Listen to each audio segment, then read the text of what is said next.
நாள் செய்திக்கு ஆதார வசனமாக என்னாகமத்தின் புஸ்தகம் 24வது அதிகாரம் 1வது வசனம். இன்னைக்கு தேவனுடைய தடை செய்ய முடியாத தேவ ஆசீர்வாதம் என்கிற காரியத்தை குறித்து நான் உங்களோடு கூட பேச விரும்புகிறேன். ஸ்தோத்திரம். நம்ம கடந்த சில நாட்களாக நான் உங்களோடு கூட செய்தி கொடுக்கும் போது நான் பேசின காரியம் என்ன அப்படின்னா, பலப்படுவதை குறித்து நான் உங்களோடு கூட பேசினேன். ஸ்தோத்திரம். நம்ம பலப்பட தடைகள் என்ன? கர்த்தரை பல வருஷமா நமக்கு தெரியுது. ஆனா ஏன் இன்னும் நான் அவருக்குள்ள பலப்பட முடியவில்லை? ஏன் இன்னும் அவருக்குள்ள என்னால கால் ஊன்ற முடியவில்லை? நிறைய தடவை நான் வழுவி போகிறேன், நிறைய தடவை நான் சோர்ந்து போகிறேன். ஏன் என்னால பலப்பட முடியல? அதுக்கு தடைகள் என்னன்னு ஒரு வாரம் தியானிச்சோம். இன்னொரு வாரம் ஏன் கர்த்தருக்குள்ள பலப்பட்டே ஆகணும் அப்படிங்கிறத நம்ம தியானிச்சோம். சரிங்களா?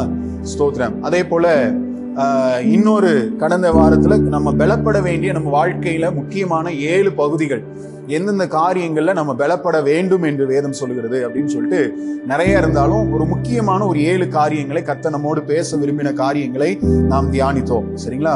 இன்றைக்கு நான் என்ன செய்தி ஆல்ரெடி ஆயத்தப்படுத்தி இருந்தேன் அப்படின்னு சொன்னா, கர்த்தருக்குள்ள நம்மை பலப்பட செய்கிற ஏதுகரணங்கள், காரணிகள் எவைகளெல்லாம் கர்த்தருக்குள்ள நம்மை பலப்பட செய்கிறது அப்படிங்கிற விஷயத்தை குறித்து தான் உங்களோடு கூட பேசணும்னு நான் ஆயத்தப்படுத்தினேன். ஆனால் கர்த்தர் இன்னைக்கு ஸ்தோத்திரம் வேற விதமா திருப்பி விடுறாரு. கர்த்தருக்கு மகிமை உண்டாகட்டும். ஸ்தோத்திரம். இன்னைக்கு காலையில உட்கார்ந்து இந்த வார்த்தைகளை கர்த்தர் நினைப்பூட்டினபடியெல்லாம் மறுபடியும் உட்கார்ந்து ஒரு செய்தி எடுத்து இன்னைக்கு நான் அதை உங்களோடு கூட பேச நான் விரும்புகிறேன். கர்த்தருடைய நாமத்துக்கு மகிமை உண்டாவதா. பிலேயாம் என்கிற ஒரு மனுஷன், அவனை குறித்து வேதத்துல ரொம்ப டீட்டெயில் இல்ல. அவன் எப்படிப்பட்டவனா இருந்தான் அப்படின்னா, தீர்க்கதரிசி போல இருந்தான். ஆனா கர்த்தருடைய தீர்க்கதரிசி அல்ல. கர்த்தருடைய சத்தத்தை அவனால கேட்க முடிஞ்சது, கர்த்தர் காண்பிக்கிற தரிசனங்களை அவனால பார்க்க முடிஞ்சது. ஆனால் அவன் கர்த்தருடைய தீர்க்கதரிசி அல்ல. அதே சமயம் அவர் ஒரு மந்திரவாதி என்கிற நிலைமையிலையும் ஜனங்களால பார்க்கப்பட்டார். அவர் இந்த வசியம் பண்றது, செய்வன பண்றது, பில்லி சூனியம் வைக்கிறது, இந்த காரியங்களையும் செய்யற ஒரு மகத்தான ஒரு சக்தி உள்ளவரா ஜனங்கள் அவரை பார்த்தார்கள். பிலேயாம் என்கிற மனுஷன். பாலாக் அப்படின்னு ஒரு ராஜா இருந்தாரு. இவர் என்ன பண்றாரு அப்படின்னா, இஸ்ரவேல் ஜனங்கள் ஒவ்வொரு பகுதியையா சுதந்திரிச்சுட்டே வராங்க. இஸ்ரவேலர்கள் கொஞ்சம் கொஞ்சமா வளர்ந்து கொண்டே வருகிறார்கள். இஸ்ரவேலர்கள் மேற்கொண்டு வருகிறார்கள். கர்த்தர் வாக்குத்தத்தம் பண்ணினதுல அவர்கள் அதை அச்சீவ் பண்ணிட்டே வர்றாங்க, அதை அடைந்து கொண்டே வருகிறார்கள். இப்ப அடுத்த கட்டம் எங்க அப்படின்னா, பாலாக்குங்கிற இடத்துக்கு அந்த ராஜாவுடைய எல்லைகள் எல்லாத்தையும் இவங்க பிடிக்கணும். ஸ்தோத்திரம். கொஞ்சம் தூரம் தான். அடுத்து வந்தாங்கன்னா பாலாக் ராஜா காலி. ஸ்தோத்திரம். இப்போ இவன் என்ன பண்றான் அப்படின்னா, என்னுடைய காரியத்தை இந்த ஜனங்கள் அடையக்கூடாதபடிக்கு சில விஷயங்களை நான் செய்தாக வேண்டியிருக்கு. இவர்களோடு கூட யுத்தம் பண்ணணும்னு நினைச்சா முடியாது. இதுக்கு ஒரு தந்திரமா ஒரு ஆளை போய் கூப்பிட்டு வாராம். பிலேயாம்ங்கிற மனுஷனை போய் கூலி கொடுத்து கூப்பிட்டு வாராம். நமக்கு எல்லாருக்கும் அந்த சம்பவம் தெரியும். கர்த்தர் தடுக்கிறார். ஆனாலும் பிலேயாம் என்ன செய்யறாரு? அந்த இடத்துல ஜனங்களை சபிக்கும்படி 3 முறை ஒவ்வொரு பகுதிகளில் மலைகள்ல ஏறி நின்று சபிக்கிறதுக்கு பலிகள் எல்லாம் செலுத்தி பார்க்கிறாரு. ஆனா அவர் வாயிலிருந்து சாபங்களுக்கு பதிலாக என்ன வார்த்தை வருது? கர்த்தர் போகும்போதே சொன்னார், ஜனங்களை சபிக்கணும்னு நினைக்காத, வேண்டாம், போகாத அப்படின்னு. ஆனா கேட்கல. இப்போ சாபமா வார்த்தைகளை திறக்கிறார். இதையாவது சொல்லி அழிக்கலாம் நினைக்கும் போது ஆசீர்வாதமான வார்த்தை. இன்னைக்கு நம்முடைய லைஃப்லயும் நிறைய சில கர்த்தர் கொடுத்த வாக்குத்தத்தங்களுக்கு நேராக நம்ம வளர்ந்து கொண்டே வரும்பொழுது பிசாசு என்ன பண்றான் அப்படின்னா, ஒரு குறிப்பிட்ட கட்டத்துல நம்மளை ஸ்டாப் பண்ண நினைக்கிறான். சில குறிப்பிட்ட கட்டங்கள்ல குறிப்பிட்ட எல்லைகள் அப்படியே நம்மளை நிறுத்தி வைக்கிறதுக்கு அவன் எடுக்கிற சில முயற்சிகள், அவன் எடுக்கிற சில காரியங்கள், சில தந்திரமான விஷயங்கள், நம்ம அதை குறித்து ரொம்ப அக்கறை உள்ளவர்களா இருக்கணும், ரொம்ப ஜாக்கிரதை உள்ளவர்களா இருக்கணும். பிசாசு கொண்டு வருகிற அப்படிப்பட்ட எந்த ஒரு காரியங்களையும் நம்ம இனம் கண்டு கொண்டு அவைகளை மேற்கொள்வதற்கு கர்த்தர் இந்த நாட்கள்ல நமக்கு உதவி செய்வாராக. ஸ்தோத்திரம். நம்ம பிசாசு நமக்கு முன்பாக வைத்திருக்கிற கண்ணிகள் என்னவென்று நம்ம அறியணும். நான் தான் அடிக்கடி சொல்லுவேன், ஒரு பிரச்சனை தனிப்பட்ட காரியத்திலேயோ குடும்பத்திலேயோ பிசினஸ்லயோ வருது அப்படின்னு சொன்னா நம்ம மேலோட்டமா அந்த காரியத்தை பார்க்க கூடாது. ஸ்தோத்திரம். வியாதியா இருக்கலாம், கடனா இருக்கலாம், ஏதோ ஒரு பிரச்சனை வருகிறது அப்படின்னு சொன்னா அதை மேலோட்டமா பார்க்க கூடாது. ஒரு மண்ணுக்கு மேல இருக்கிற செடியை பார்க்கிறது போல அதை பார்க்க கூடாது. நீங்க எவ்வளவுதான் அந்த செடியை, அந்த மரத்தை கட் பண்ணாலும் அது திரும்ப திரும்ப என்ன செஞ்சுட்டே தான் இருக்கும், வளர்ந்து கொண்டே தான் இருக்கும். நீங்க அதுல கவனம் செலுத்த செலுத்த மறுபடியும் அது வளர்ந்துகிட்டே தான் இருக்கும். ஆனால் காரியம் எங்க இருக்கு அப்படின்னு சொன்னா, ஆணி வேர். இந்த பிரச்சனைக்கான காரணம் என்ன அப்படின்னா, ஆணி வேர் ஒண்ணு இருக்கு. அது எங்க இருக்கு? மண்ணுக்கு கீழே மறைந்து இருக்கிறது. இந்த மறைபொருட்களை வெளிப்படுத்துகிறது யாருடைய வேலை அப்படின்னா கர்த்தருடைய வேலை, ஆவியானவருடைய வேலை. சோ ஆவியானவருடைய உதவியோடு கூட நம்ம லைஃப்ல வர்ற அந்த பிரச்சனைக்கான காரணம் என்ன அப்படின்னு அவருடைய உதவியை, அவருடைய வெளிச்சத்தை நம்ம நாடுவோம்னு சொன்னா அவர் ஒரு வெளிப்பாட்டை கொடுப்பாரு. இந்த பிரச்சனைக்கான காரணம் என்ன அப்படின்னா இதுல இவ்வளவு பெரிய ஒரு பிசாசோட சூழ்ச்சி இருக்குங்கிறத நமக்கு வெளிப்படுத்திடுவார். ஹல்லேலூயா, ஸ்தோத்திரம், கர்த்தருக்கு மகிமை உண்டாகட்டும். நம்ம என்ன பண்றோம்னா மேலோட்டமா, ஆண்டவரே இந்த காரியம் மாறணும் ஜெபம் பண்ணுங்க, பாஸ்டர் இந்த காரியம் மாறினா ஜெபம் பண்ணுங்க, அவர்கிட்ட போனா அந்த பிரச்சனை மாறுமா, இவர்கிட்ட போனா பிரச்சனை மாறுமா, இந்த தீர்க்கதரிசிகிட்ட போனா நம்முடைய காரியத்தை சொல்லுவாரா அப்படின்னு சொல்லிட்டு எங்கெங்கேயோ நம்முடைய காரியங்களை கவனங்களை திருப்புறோம். நான் சொல்றேன், இஸ்ரவேலை ஆசீர்வதிப்பதே கர்த்தருக்கு பிரியம். அவர் இன்னைக்கு நம்மோடு கூட பேச விரும்புறாரு. ஆவியானவர் இன்னைக்கு நமக்கு சில வாழ்க்கையில் இருக்கிற மறைபொருட்களை இதுதான் காரணங்கிறத வெளிப்படுத்த விரும்புகிறார். ஆனா நம்ம பர்சனலா அவரோடு கூட டைம் கொடுக்காம நீங்க யார்கிட்டயோ போய் முன்னால நின்றுட்டு இருக்கிறோம். கர்த்தருக்கு முன்பாக நிற்கிறதுக்கு ஆண்டவர் நமக்கு உதவி செய்வாராக. கர்த்தருக்கு மகிமை. நம்மளை ஆசீர்வதிக்கிறதுல கர்த்தருக்கு அவ்வளவு சந்தோஷம். நம்மளை ஆசீர்வதிக்கிறதுல தேவனுக்கு அவ்வளோ ஒரு மகிழ்ச்சி. இன்னைக்கு நம்ம இந்த உலகத்துல ஏதோ ஒரு தாழ்த்தப்பட்ட ஒரு நிலைமையில, பரிதாபமான நிலைமையில் இருக்கணுங்கிறது தேவனுடைய விருப்பம் அல்ல. அவர் நம்மை ஆசீர்வதிக்கவே பிரியம் கொண்டிருக்கிறார் அப்படிங்கிறது தான் உண்மை. இது பழைய ஏற்பாட்டுக்கு மாத்திரமல்ல, புதிய ஏற்பாட்டிலையும் தேவன் கிறிஸ்துவின் மூலமாக நம்மை ஆசீர்வதிக்கிறார். அல்லேலூயா, கிறிஸ்துவின் மூலமாக நம்மை ஆசீர்வதிக்கிறார். இந்த காலை நேரத்துல நான் உங்களோடு கூட ஒரு 5 காரியங்களை நான் பேச போறேன். ஷார்ட்டா நான் குறிப்பிட்ட நேரத்துக்குள்ள நான் முடிச்சிருவேன். 3 காரியங்கள் தேவனுடைய ஆசீர்வாதத்தை குறித்தும், 2 காரியங்கள் நம்மை குறித்தும் நான் உங்களோடு கூட பேச விரும்புகிறேன். ஸ்தோத்திரம். முதல் காரியம் என்ன அப்படின்னு சொன்னா, இந்த வேத பகுதிகள்ல இருந்து நம்ம அறிந்து கொள்வது என்ன அப்படின்னு சொன்னா, தேவனுடைய ஆசீர்வாதம் மனுஷனுடைய சாபத்தை விட வலிமையானது. நான் ஏன் இதுக்கு தேவனுடைய தடை செய்ய முடியாத ஆசீர்வாதம் அப்படின்னு சொல்றேன் அப்படின்னா, இன்னைக்கு ஒரு மனுஷனுடைய உயர்வை கண்டு போராமைப்படுகிறது பிசாசு மாத்திரம் அல்ல, நம்மை சுற்றி எத்தனையோ மனிதர்கள் இருக்கிறாங்க. ஸ்தோத்திரம். நம்ம வீட்டுக்கு சகஜமா வந்துட்டு போற ஒரு மனுஷன் மாதிரி இருக்கலாம். ஆனால் ஒரு மனுஷனுடைய பொறாமை, அவர்களுடைய சாபங்கள், வார்த்தைகள், ஸ்தோத்திரம், இது எல்லாவற்றை விட தேவ பிள்ளைகள் நாம் ஒரு காரியத்தை அறிந்து விசுவாசிக்க வேண்டிய விஷயம் என்னன்னா, தேவனுடைய ஆசீர்வாதம் இந்த பொறாமைகளை விட, இந்த சாபங்களை விட அது மேலானது, வல்லமை உள்ளது. அவர் என்ன சொன்னாரோ அதுதான் நடக்கும். ஹல்லேலூயா. ஆதியாகமம் புத்தகத்துல ஈசாக்குங்கிற ஒரு மனுஷனை குறித்து நம்ம வாசிக்கிறோம். ஸ்தோத்திரம். அவன் அந்த தேசத்துல விதை விதைத்து 100 மடங்கு ஆசீர்வாதத்தை அவன் சம்பாதிக்கிறதை பார்க்கிறோம். கர்த்தர் அவனை ஆசீர்வதித்ததினால், அவனுடைய விதைப்பினால் அல்ல, அவன் விதைத்ததை கர்த்தர் ஆசீர்வதித்ததினால் 100 மடங்கு பலனை அவன் அடைந்தான். இந்த 100 மடங்கு பலனை அடைந்த போது அங்க சுத்தி இருந்தவங்களுக்கு எல்லாம் அவன் மேல என்ன வந்துருச்சுன்னா, ஒரு பொறாமை வந்தது. ஸ்தோத்திரம். இவன் எங்கேயோ இருந்து பரதேசியாய் வந்தவன், வேற ஏதோ ஒரு இடத்துல இருந்து வந்து நம்மளை விட ஆள் என்ன செஞ்சுட்டு இருக்கிறான், நாளுக்கு நாள் growth ஆகிட்டே இருக்கிறான், அவன் வளர்ந்து கொண்டே இருக்கிறான், பெருகி கொண்டே இருக்கிறான். ஸ்தோத்திரம். அவன் என்ன செய்தாலும் அதுல 100 மடங்கு ஆசீர்வாதம்னா எப்படி நம்பவே முடியல அப்படின்னு நினைச்சு, ஒருவேளை இந்த கிணற்று தண்ணியில தான் ஏதோ காரணம் இருக்குன்னு சொல்லி அதை தூர்த்து போடுகிறார்கள், அதோடு வாக்குவாதம் பண்ணுகிறார்கள், சண்டை பண்ணுகிறார்கள். இது எங்க போய் தோண்டினாலும் தண்ணீர் வந்தது. பைபிள் அப்படிதான் சொல்லப்பட்டிருக்கு. அங்க இருந்து இன்னொரு இடத்துக்கு போய் அங்க தோண்டினா அங்கே சுரக்கும் நீரூற்றை கண்டார்கள், இன்னொரு இடத்துக்கு போய் தோண்டினா அங்கே சுரக்கும் நீரூற்றை கண்டார்கள். எங்க நீரூற்றை கண்டாங்க அங்க எல்லாம் வந்து வாக்குவாதம் பண்ணி அதெல்லாம் எங்களுடையது. ஏன் அப்படின்னா இவனுக்கு ஆசீர்வாதம் எங்க, இந்த தண்ணியில தான் ஏதோ மேட்டர் இருக்கு, எல்லாம் எங்களுடையது அப்படின்ட்டான். இவன் கடைசியில கூடாரத்தை பெயர்த்து கொண்டு போய் வெளியில கொண்டு போட்டு அங்க ஒரு கிணற தோன்றா, அங்க தண்ணீர் கிடைக்குது. ஸ்தோத்திரம். இப்போ அவங்களுக்கு புரியுது ஒரு காரியம். ஸ்தோத்திரம். இந்த ஈசாக்கு ஆசீர்வதிக்கப்படுகிறதற்கு இந்த பூமியில் உள்ள ஏதோ ஒரு விஷயம் காரணம் அல்ல, இந்த சக்திகளுக்கெல்லாம் அப்பாற்பட்ட ஒரு வல்லமை இருக்குது. அந்த வல்லமை தான் அவனுடைய ஆசீர்வாதத்துக்கு காரணம். நம்ம போடுற சண்டை, நம்முடைய வாக்குவாதங்கள், நம்முடைய பொறாமைகள், அவன் நல்லா இருக்க கூடாதுன்னு நம்ம நினைச்சு செய்கிற எல்லா தந்திரமான காரியங்களும் எதுவானாலும் அந்த ஆசீர்வாதத்தை என்ன செய்ய முடியல, தடுக்க முடியல. ஹல்லேலூயா, ஸ்தோத்திரம். அதை தடை செய்ய முடியவில்லை. தேவனுடைய ஆசீர்வாதம் மனிதர்களுடைய பொறாமைகள், சாபங்களை விட வல்லமை உள்ளது. கர்த்தர் உங்களுக்கு கொடுத்த வாக்குத்தத்தம் என்ன? கர்த்தர் உங்களுக்கு கொடுத்த வார்த்தை என்ன?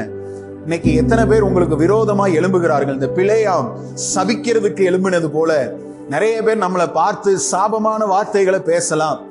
சாபமான வார்த்தைகளை சொல்லி நம்மளுடைய growth, நம்முடைய வளர்ச்சி பிடிக்காம நம்மளை ஒரு கட்டத்திலேயே நிறுத்துவதற்கோ அல்லது கீழான நிலைமைக்கு போறதுக்கோ தள்ள நினைக்கும் போது இன்னைக்கு கர்த்தர் நம்மோடு கூட பேசி கொண்டிருக்கிறார்.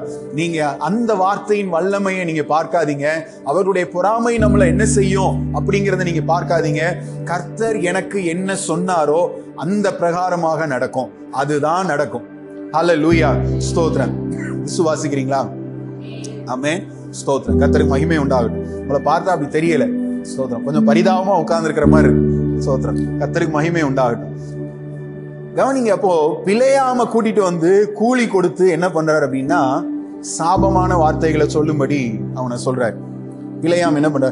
என்னாகமம் 23வது அதிகாரம் 11வது வசனம் 12வது வசனத்தை வாசிங்க. ம் ம்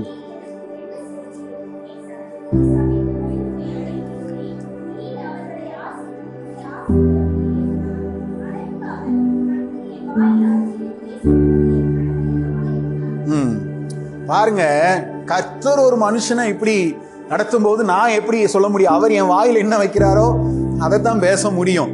ஸ்தோத்திரம். சாபம் சொல்ல வந்தவன் ஆசீர்வாதமா, இவனுக்கே ஷாக் ஆயிட்டு, ஏண்டா நான் உனக்கு கூலி கொடுத்து இங்க வந்து அவங்களை ஆசீர்வாதம் பண்றதுக்கான அவனை கூலி கொடுத்து கூட்டிட்டு வந்தேன், அவங்க சபிக்கிறது கூட்டிட்டு வந்தா நீ இப்படி பண்றிய அப்படின்னா அவன் சொல்ற வார்த்தைகளை கவனிங்க. மனுஷங்க இன்னைக்கு எத்தனை காரியங்கள் நமக்கு விரோதமா செய்யலாம். கர்த்தர் உங்களோடு பேசிட்டாருன்னா தைரியமா இருங்க. கர்த்தர் உங்களுக்கு வாக்குத்தத்தமா பேசிட்டாருன்னா தைரியமா இருங்க. எந்த வாக்கு, எந்த காரியமும், பொறாமையும், எந்த விஷயமோ நம்மை தடை செய்யவே முடியாது. ஏசாயா 54:17 வாசிங்க பார்க்கலாம். ஏசாயா 54:17. ம் ம் ம் ம் அவர் சொல்றாரு, உனக்கு விரோதமா உருவாக்கப்படுற எந்த ஆயுதம் என்ன செய்யாது, வாய்க்காது. வந்திருக்கிறது ஒரு சாதாரணமான ஆள் இல்ல. பிலேயாம்ங்கிறது ஒரு சின்ன ஒரு கேரக்டர், ஏதோ வந்துட்டு போனா அவன் ஒரு வில்லன் அப்படிங்கிற மாதிரி தான் பைபிள்ல இருக்குது இல்லையா? அவனோட தந்திரமான ஆலோசனைகள் இப்படிதான் பைபிள்ல ஒரு சின்ன ஒரு கேரக்டர் சொல்லப்பட்டிருக்கு. ஆனா அவன் சாதாரணமான ஆட்களா ஜனங்களால பார்க்கப்படவில்லை. அவன் ஒரு மிகப்பெரிய ஒரு ஆளா ஜனங்கள் பார்த்தார்கள். அவன் என்ன சொன்னாலும் நடக்கும்னு ஜனங்கள் எல்லாரும் அவனை அவ்வளோ கனம் பண்ணாங்க. அதனாலதான் பிலேயாம் என்ன பண்றான்னா கூலி கொடுத்து அவனை கூப்பிடுறான். வரமாட்டனால அதிகமா கூலியை கொடுத்தனால நல்லா இருப்ப, நீ வந்து என்ன பண்ணு, அவங்கள சபிச்சிரு அப்படின்னு சொல்லி அவங்கள கூப்பிடுறதுக்கு காரணம் என்னன்னா இவன் அவ்வளோ பெரிய ஒரு ஆளு. ஸ்தோத்திரம். அவ்வளோ பெரிய ஒரு மந்திரவாதின்னு சொல்லலாம். இன்னைக்கு நம்ம கிறிஸ்தவங்க என்ன நினைக்கிறோம் அப்படின்னா சில பொறாமைகளை கண்டு பயந்து போயிடுறோம். மந்திரம் வீட்டுக்கு முன்னாலே எலுமிச்சம்பழம் இருக்குன்னாலே என்ன வந்துருது, ஸ்தோத்திரம், பயம் வந்துருது. என்ன ஆச்சுதோ? கர்த்தருக்கு மகிமை உண்டாகட்டும். கொஞ்சம் அப்படி ஏதோ முன்னால அப்படி என்ன கிடக்கு அப்படின்னாலே நடுக்கம் வந்துருது. இது என்னமாய் முடியுமோ? ஸ்தோத்திரம். கர்த்தருக்கு மகிமை உண்டாகட்டும். கர்த்தர் சொல்றாரு, எவ்வளவு பெரிய விஷயமா இருந்தாலும் அவருடைய வார்த்தைக்கு முன்னால, அவருடைய வாக்குத்தத்தங்களுக்கு முன்னால அவைகள் ஒன்றுமே இல்லை. இந்த விசுவாசத்தை முதல்ல நமக்குள்ள என்ன செய்யணும், ஊன்ற வச்சுக்கணும். சரிங்களா? ரோமர் 8:31 சொல்லப்பட்டிருக்கு, கர்த்தர் நம் பட்சத்தில் இருக்கிற நமக்கு விரோதமாய் நிற்பவன் யார் அப்படின்னு சொல்லப்பட்டிருக்கு. சரிங்களா? இரண்டாவது காரியம், ஆசீர்வாதத்தை குறித்து. தேவனுடைய ஆசீர்வாதம் எப்படிப்பட்டது அப்படின்னா, சிக்கலான போராட்டமான நேரத்துல கூட தேவனுடைய ஆசீர்வாதம் பாதுகாப்பை கொண்டு வருகிறது. ஸ்தோத்திரம். சிக்கலான போராட்டமான நேரத்துல தேவனுடைய ஆசீர்வாதங்கள் பாதுகாப்பை நமக்கு கொண்டு வருகிறது. யோசிச்சு பாருங்க, இஸ்ரவேல் ஜனங்கள் அந்த பாலைவனத்துல பார்க்கும்போது அவர்கள் பரதேசியை போல அவர்கள் அலைந்து நடந்து வந்து கொண்டே இருக்கிறார்கள். இந்த இடம்னு இல்லை, அவங்களுக்கு நடந்து வந்துட்டு இருக்கிறாங்க. பாலைவனம் முழுக்க நடந்து திரிந்து கொண்டு இருக்கிறார்கள், வந்திருக்கிறாங்க. அவங்களுக்கு எந்த விதமான படையும் கிடையாது, எந்த விதமான பலமும் கிடையாது. சரிங்களா? எந்தவித பயிற்சி அப்படிலாம் பெற்றுக்கொண்டு எகிப்துல இருந்து வெளியில வரல, வந்திருக்கிறாங்க. அவங்க இருக்கிற இடத்தை சுற்றி பாதுகாப்புக்குன்னு எந்த சுவரும் என்ன செய்யல, இல்ல, எந்த சுவரும் கிடையாது. பார்க்கும்போது என்ன எப்படி இருக்கு அப்படின்னா கூடாரமா அங்கங்க அப்படி அமைச்சிருக்கிறாங்க. அழகா இருக்கு பாக்குறது. அவங்களுக்கு வேற எதுவுமே கிடையாது. இப்ப பிலேயாம்ங்கிற ஒரு மனுஷன் அவங்களுக்கு விரோதமா சதி பண்ண வர்றாங்கிறது கூட அவங்களுக்கு என்ன செய்யல, தெரியல, எந்த பாதுகாப்பும் கிடையாது. அவங்க ஃப்ரீயா இருக்கிறாங்க. ஏன் தெரியுமா? கர்த்தருடைய ஆசீர்வாதம். ஹல்லேலூயா, ஸ்தோத்திரம். கர்த்தருடைய ஆசீர்வாதம். அவன் சபிக்க வரான், இவங்களுக்கு தெரியாது. எந்தவித சுவரோ எதுவுமே கிடையாது. இப்ப பாருங்க, சிக்கலான நேரங்கள். சில நேரத்துல நமக்கே தெரியாது, நமக்கு விரோதமா ஒரு காரியம் நடந்துட்டு இருக்கும், நமக்கு விரோதமா சில எதிர்மறையான பேச்சுக்கள் நடந்து கொண்டிருக்கும், நமக்கு விரோதமாக வஞ்சகமான நம்மை இழுத்து பின்னால தள்ளுகிற ஏதோ சில காரியங்கள், செயல்கள் நடந்து கொண்டிருக்கும். பேச்சு மாத்திரம் இல்ல, செயலே கூட நடக்கலாம். ஸ்தோத்திரம். செயலே கூட நடக்கலாம். அங்க மந்திரம் நடந்துகிட்டு இருக்கு, சூனியம் வச்சிட்டு இருக்கிறான், உங்களை சபிக்கணும்னு ஒரு காரியத்தை செய்து கொண்டு இருக்கிறான். ஆனா எதுவுமே அவர்களை சேதப்படுத்தவில்லை, அவர்களை அணுக முடியவில்லை. காரணம் என்ன? தேவனுடைய ஆசீர்வாதம் ஜனங்களை சூழ்ந்திருந்தது. நீங்களும் நானும் இன்னைக்கு தேவனுடைய ஆசீர்வாதத்தை ஆமென் அனுபவிக்கிறவர்களா இருக்கிறோம். அந்த ஆசீர்வாதத்துக்குள்ள கடந்து வந்திருக்கிறோம். இன்னைக்கு நம்ம எப்படி இருக்கிறோம் அப்படின்னா, நமக்கு சுற்றி எந்த அரணும் கிடையாது, எந்த ஒரு மனித பலமும் கிடையாது, பணமும் இல்லை. நல்லா கவனிங்க, ஆசீர்வாதம்ங்கிறது நம்முடைய பணத்தை சார்ந்தது அல்ல, நம்ம கையில எவ்வளவு பணம் இருக்குங்கிறத பொறுத்து அல்ல, எவ்வளவு செல்வம் இருக்கு, நம்ம எவ்வளோ மனித பலன், மனித கூட்டம் நமக்கு இருக்கிறாங்க இல்லையா? ஸ்தோத்திரம். இதை பொறுத்தது அல்ல ஆசீர்வாதம். நம்ம ஆசீர்வாதம்னாலே நமக்கு விசுவாசிகள்ல நிறைய பேருக்கு சிந்தனை எங்கதான் போகுது? அப்படியே ஒரு கட்டுக்கட்டா பணம் அடிக்க வச்சிருக்கிற அப்படி அந்த இமேஜ் வந்துடும். ஸ்தோத்திரம். இதுதான் ஆசீர்வாதம். ஆசீர்வாதம்னா அப்படி ஆண்டவர் அப்படி கொட்டணும், அப்படியே பணமழை அப்படியே கொட்டணும் அப்படின்னு நினைக்க. அது அல்ல ஆசீர்வாதம்ங்கிறது. அது கிடையாது. ஸ்தோத்திரம். அதையும் தர்றதுக்கு அவருக்கு வல்லவர், அவர் வல்லவர் தான். ஆனா ஆசீர்வாதம் என்பது இப்படி ஒரு சிக்கலான நேரத்துல தேவன் நமக்கு அடைக்கலமா வர்றாரு பாருங்க, அது மிகப்பெரிய ஆசீர்வாதம். அல்லேலூயா. நமக்கு விரோதமா செய்யப்படுற காரியம் நமக்கு தெரியாது, ஆனா தேவன் நமக்கு அடைக்கலமா. அதான் தாவீது சொல்ற, கர்த்தர் எனக்கு ஆபத்து காலத்துல அடைக்கலமும் அரணும் கோட்டையுமா இருக்கிறார், நான் நம்பி இருக்கிறவர் என்று அவரை பார்த்து சொல்லுவேன். இதெல்லாம் ஏன் சொல்றாரு அப்படின்னா, ஆசீர்வாதம்ங்கிறது அந்த பதவி, பணம் இது அல்ல. அவர் என்னை பாதுகாக்கிறதே ஒரு பெரிய ஆசீர்வாதம். ஸ்தோத்திரம். பாதுகாக்கிறதே பெரிய ஆசீர்வாதம். எவ்வளவு பெரிய ஒரு வல்லமை, ஒரு ஒரு கிருபையுள்ள ஒரு காரியம். ஸ்தோத்திரம். வல்லமையுள்ள தேவன் நம்மளை பாதுகாக்கிறாருங்கிறது எவ்வளவு பெரிய விஷயம். ஸ்தோத்திரம். இன்னைக்கு நம்ம ஆண்டவர் சமூகத்தில் நம்மளை ஒப்பு கொடுக்க வேண்டியது, ஆண்டவரே நீர் என்னை பாதுகாக்கிற தேவனா இருக்கிறீர். சங்கீதம் 91வது சங்கீதம் 10-11 வசனங்களை வாசிங்க பார்க்கலாம்.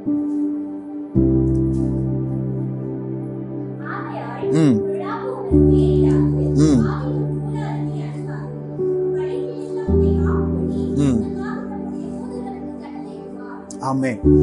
இந்த பிள்ளையாம் சபிக்க வரும்பொழுது கர்த்தருடைய வார்த்தை அங்க என்ன ஆசீர்வாதமா புறப்பட்டு வந்து அவங்களுக்கு சாபத்தை அல்ல, அதை அப்படியே ஆசீர்வாதமா சூழ்ந்திருக்கு. கர்த்தர் இன்னைக்கு நம்மளை மறைத்து வைத்திருக்கிறார், நம்மளை அவருடைய செட்டைகளுக்குள்ளாக மறைத்து வைத்திருக்கிறார். அதனால அந்த சங்கீதம் 91 ஆரம்பத்திலே ஒரு உன்னதமானவருடைய மறைவில் இருக்கிறவன். நீங்களும் நானும் அவருடைய மறைவுக்குள்ள இருக்கிறோம்.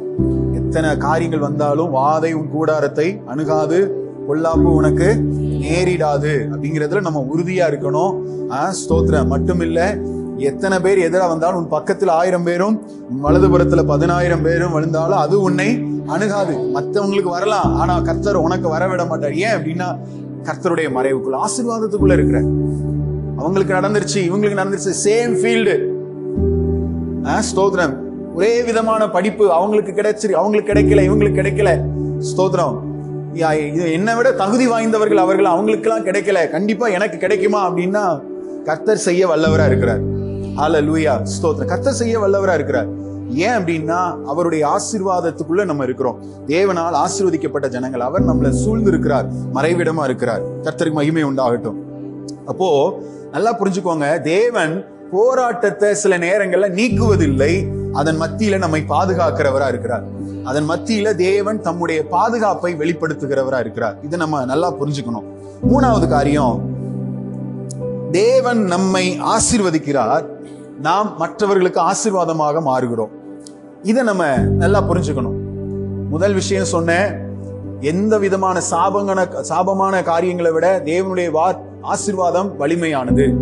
ஸ்தோத்திரம். 2வது சொன்னேன், எந்த விதமான சிக்கலான போராட்டமான நேரத்திலையும் தேவனுடைய ஆசீர்வாதம் நம்மை பாதுகாக்கக்கூடியது, பாதுகாப்பை கொண்டு வரக்கூடியது. இப்போ 3வது சொல்றேன், தேவன் நம்மை ஆசீர்வதிக்கிறார், நாம் அநேகருக்கு ஆசீர்வாதமா மாறுகிறோம். ஆதியாகமம் 12வது அதிகாரம் 2வது வசனத்தை வாசிக்க கேட்கலாம். ஆதியாகமம் 12:2.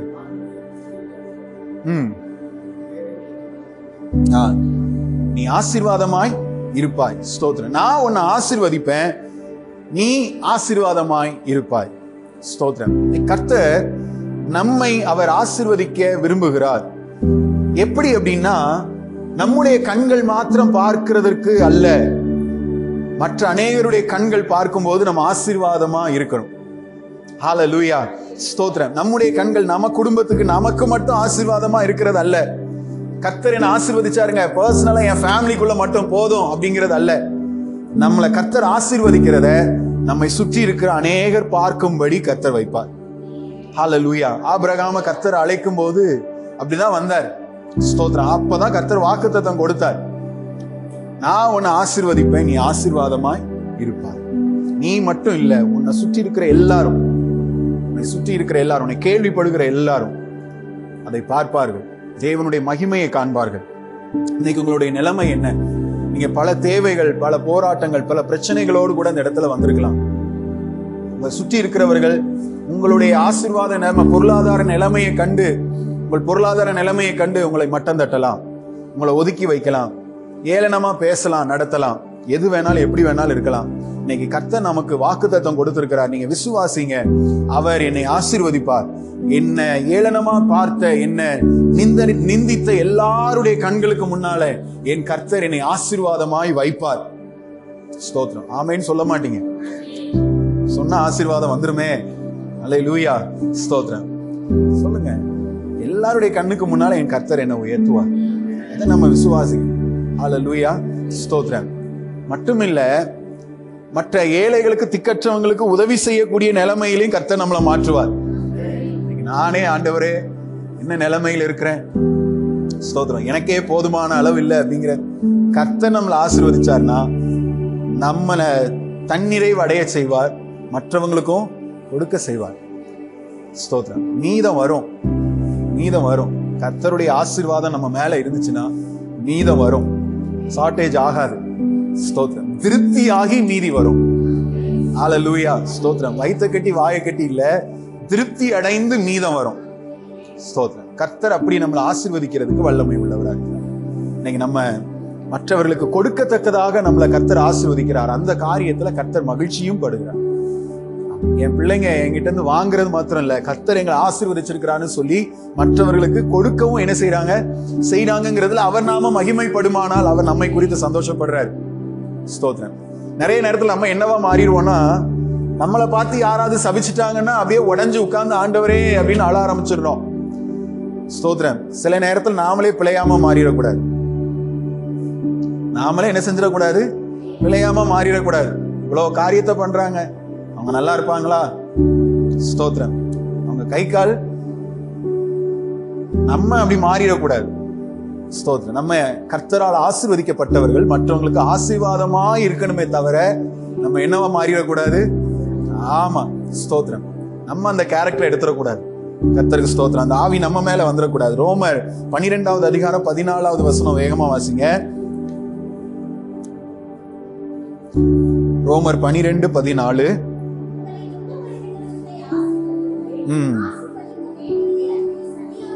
ஆமென். லூக்கா 6வது அதிகாரம் 28வது வசனம். இன்னொருத்தர் 1 பேதுரு 3:9 எடுத்துக்கோங்க. 6:28.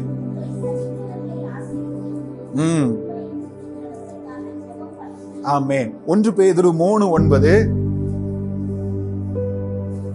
ஒரு அருமையான வசனம்.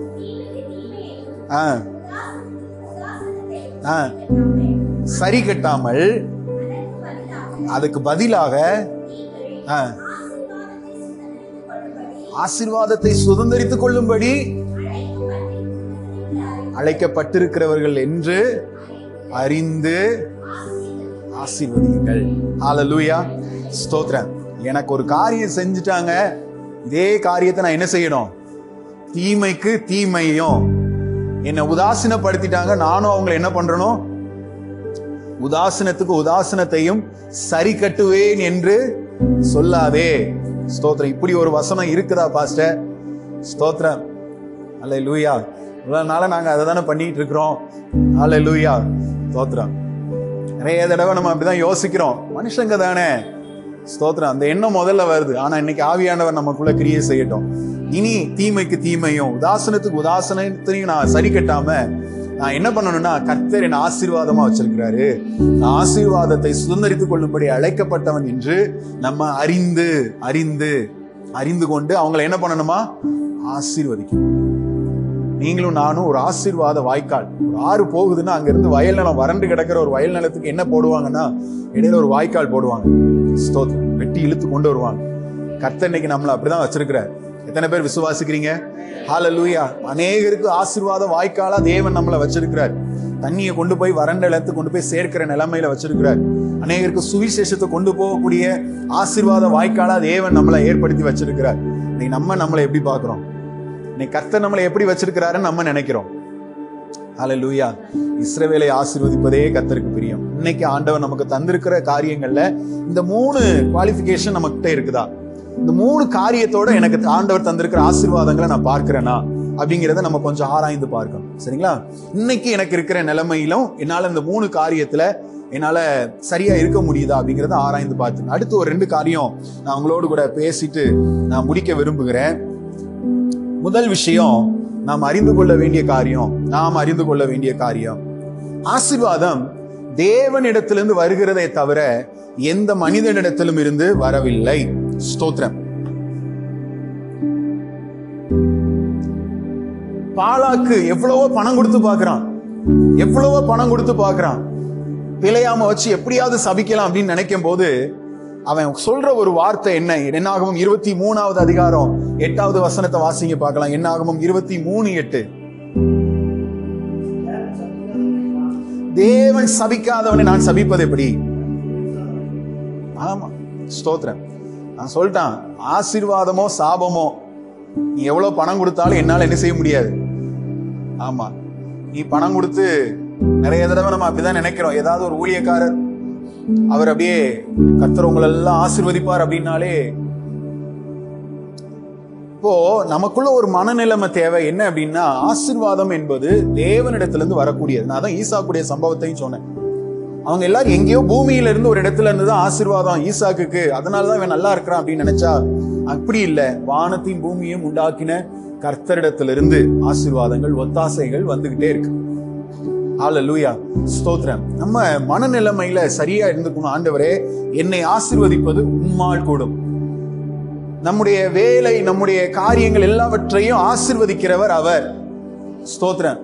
நான் உண்டாக்கினது, என்னால் இந்த காரியம் வந்ததுன்னு நம்ம சொன்னா அவுட்டு, முடிஞ்சிச்சு. ஹல்லேலூயா.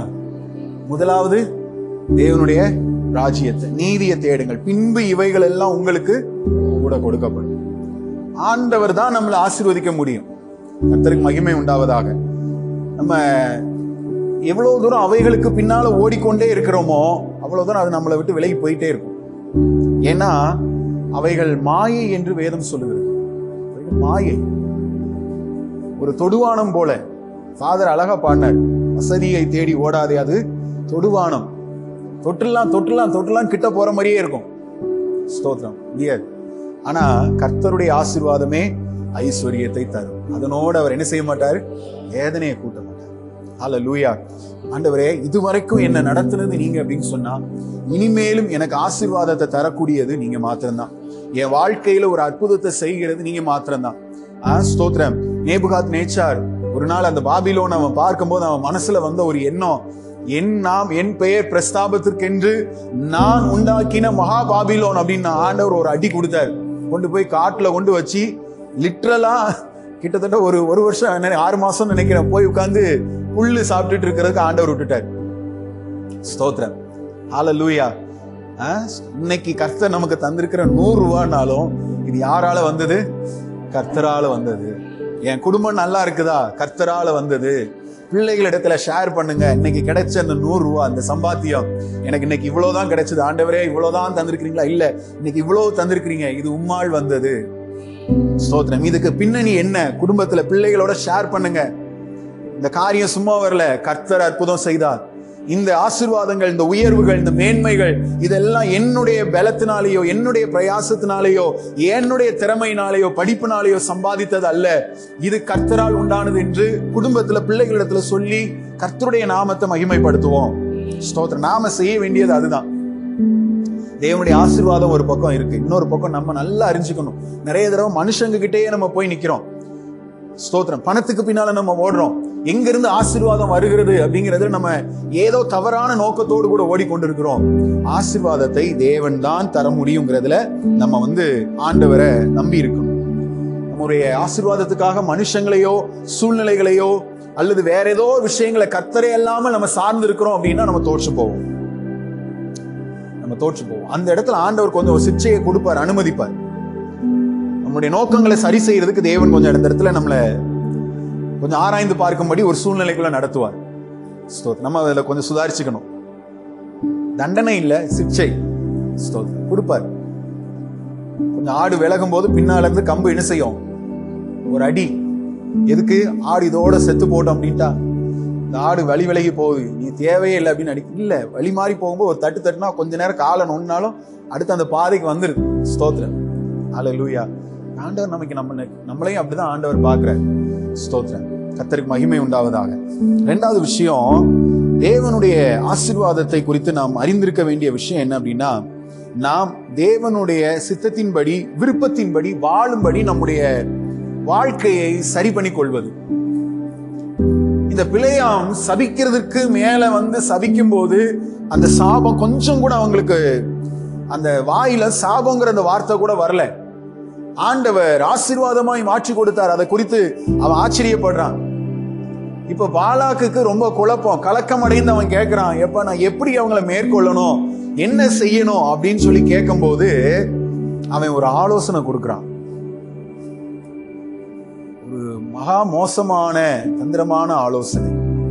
என்ன சொல்றான் அப்படின்னா, நீ என்ன பண்ணு, உன் தேசத்துல இருக்கிற குமாரத்திகள் எல்லாம் என்ன பண்ணு, அழகான குமாரரையும் குமாரத்தையும் அவங்க கூட அனுப்பி வை. அவர்கள் வேசித்தனம் விபச்சாரம் செஞ்சாங்கன்னா, அவங்க வாழ்க்கை தேவன் சித்தப்படி இல்லை அப்படின்னா, தேவன் விரும்புகிறபடி அவங்க வாழ்க்கை இல்லைன்னா, ஈஸியா நம்ம என்ன செஞ்சிடலாம், உள்ள நுழைஞ்சு ஜெயிச்சிடலாம். பிசாசு எந்த வழியா உள்ள நுழைகிறான்? தேவ சித்தமற்ற ஏதோ ஒரு காரியம் நம்முடைய வாழ்க்கையில, தேவ சித்தம் இல்லாத ஏதோ ஒரு விஷயம் நம்முடைய குடும்பத்துல ஈஸியா பிசாசு உள்ள நுழைகிறான். உபாகமம் 28வது அதிகாரம் 9வது வசனத்துல பாருங்க. அந்த 28வது அதிகாரத்துல நீங்க முழுசா வாசி பார்த்தீங்கன்னா 1வது வசனத்துல இருந்து பாருங்க, கர்த்தருடைய வார்த்தை கட்டளைகளை கை கொண்டு நடந்தால் சொல்லப்பட போகிற ஆசீர்வாதங்கள் எல்லாம் உன் மேல பலிக்கும்னு ஆரம்பிக்கிற அந்த வார்த்தை 29 வாசிங்க. 28:9.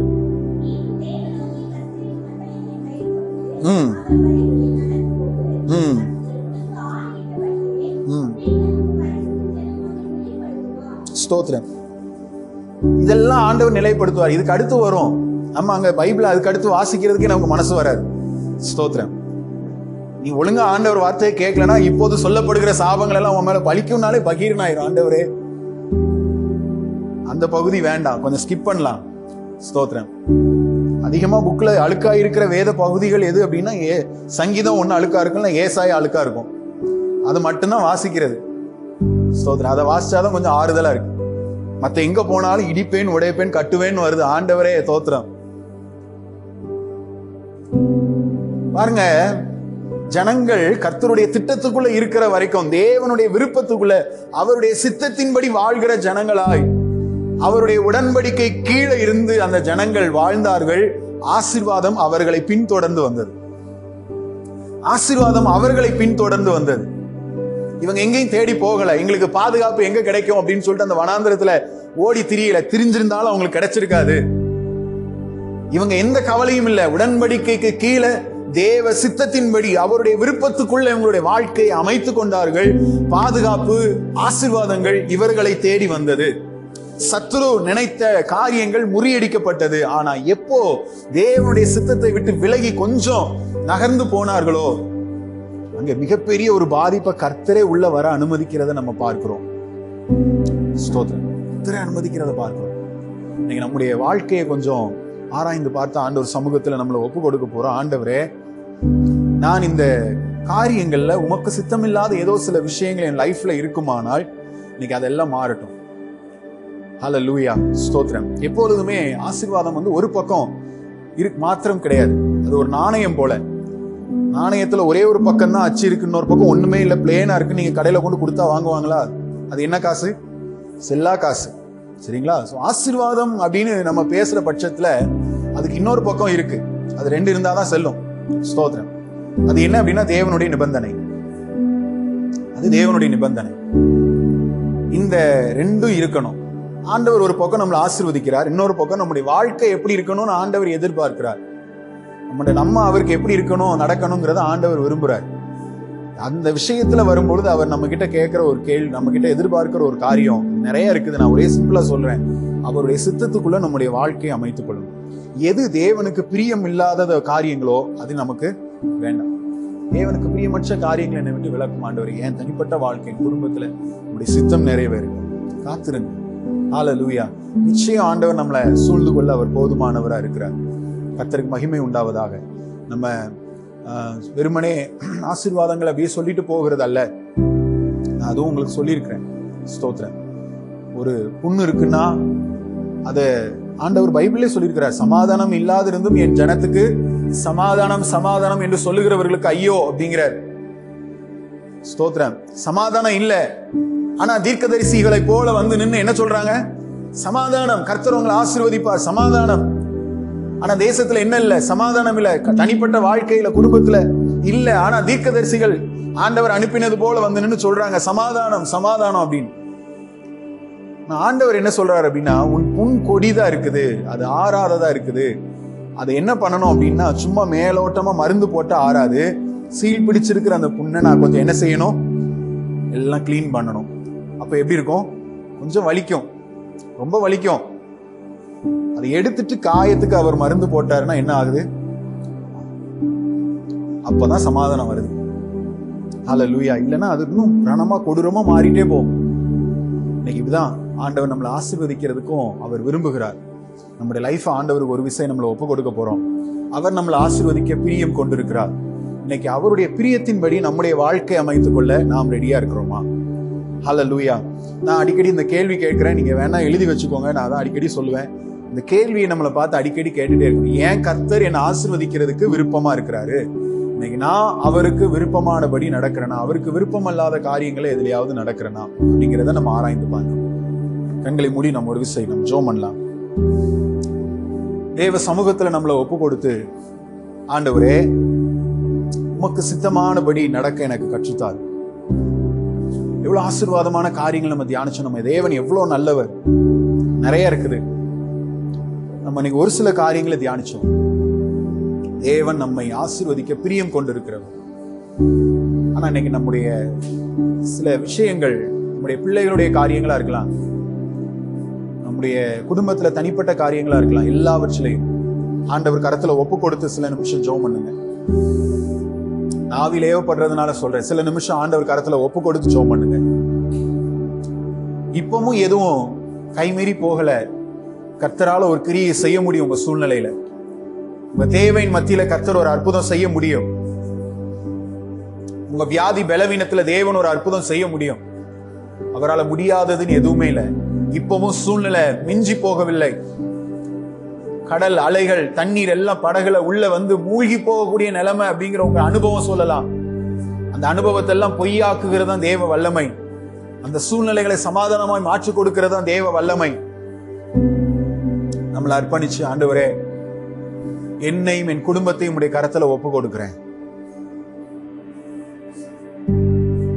கணவரை, மனைவியை, பிள்ளைகளை ஒப்பு கொடுத்து ஜெபம் பண்ணுங்க.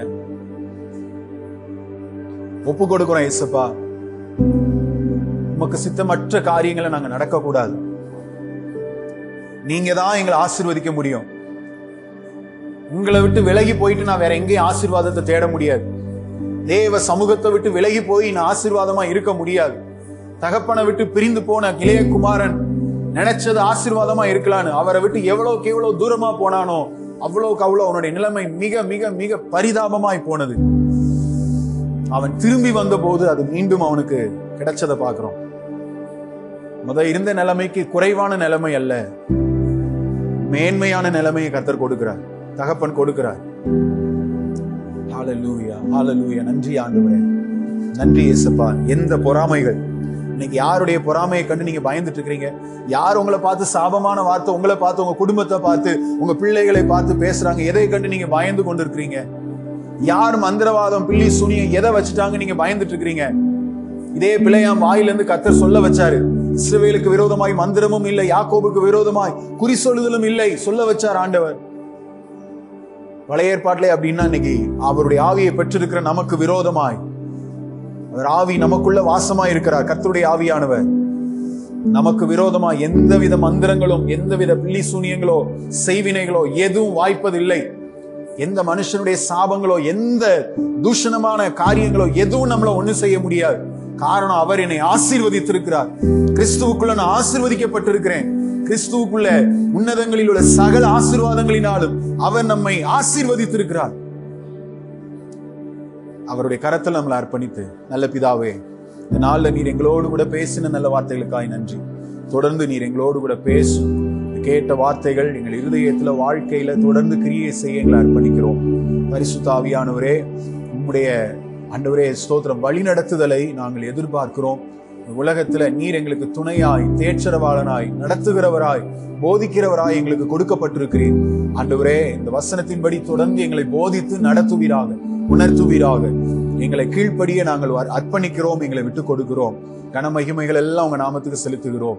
மீட்பர் இயேசுவின் நாமத்தில் பிதாவே, ஆமேன் ஆமேன் ஆமேன்.